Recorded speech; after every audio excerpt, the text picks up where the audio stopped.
Balikan na natin si Darling Fifi para sa lagay ng trapiko dyan sa MMDA Metro Base Rise and Shine. Darling Fifi. Chika on the road!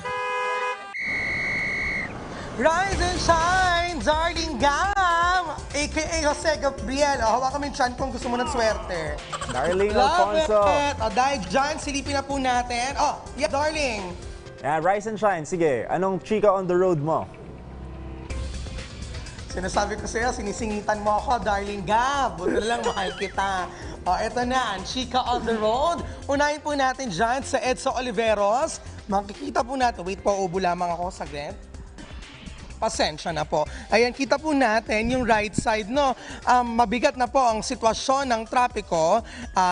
Dati po ay meron po dyang U-turn sa Oliveros Drive, pero ngayon po dyan na kayo sa may Balintawak Interchange sa General Malvar o kaya naman sa General Tinio. Asahan po ninyo na banda dyan ay maging mabigat ang sitwasyon ng trapiko dahil na rin mula sa 4 na linya na gagamit dyan ay magiging 2 na lamang para makadaan going Monumento at para doon sa mga kumakanan dyan sa East Service Road going sa NLEX. At magpatuloy ang mabigat na sitwasyon ng trapiko hanggang sa kayo ay makarating dyan sa U-turn sa may General Malvar. Ngayon, checking the other side ay maluwag naman ang sitwasyon ng trapiko.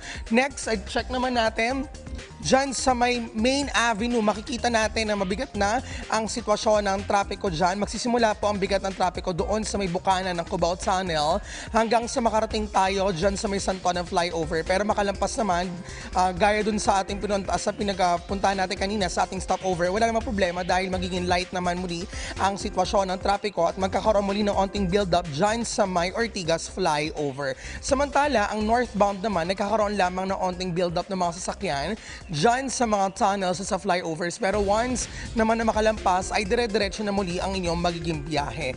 Next one, punta naman tayo dyan sa may sa Marcos Highway. Kita natin yung right side, yan po yung papunta ng Kaptipunan Avenue at saka naman ng C5. At sa oras na ito ay magaan pa naman ang sitwasyon ng trapiko. Asahan ninyo na maya-maya lamang ay magkakaroon natin build-up ng mga sasakyan, particular dyan sa stoplight. The other side, no problem dahil light traffic situation kung kayo ay papunta dyan sa Antipolo at sa ibang bahagi ng Marikina.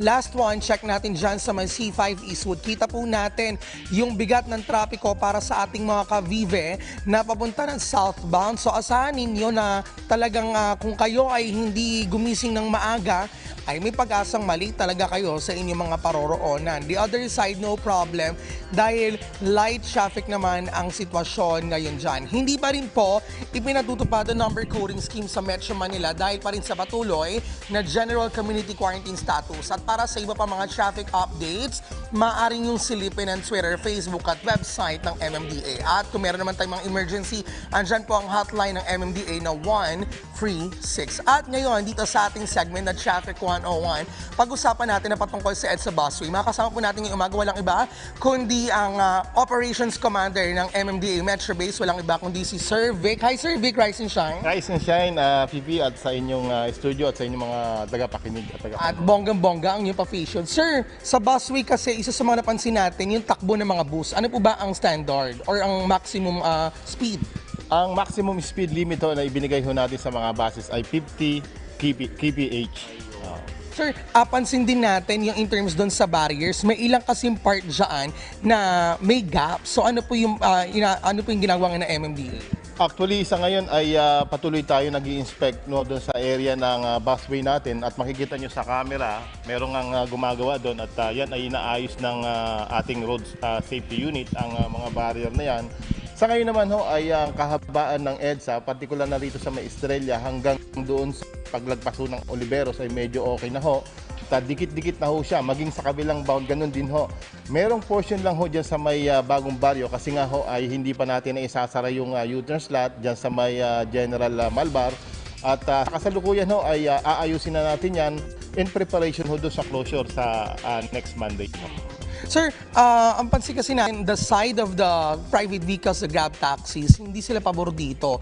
Ano po yung pinakapanawagan ng MMDA?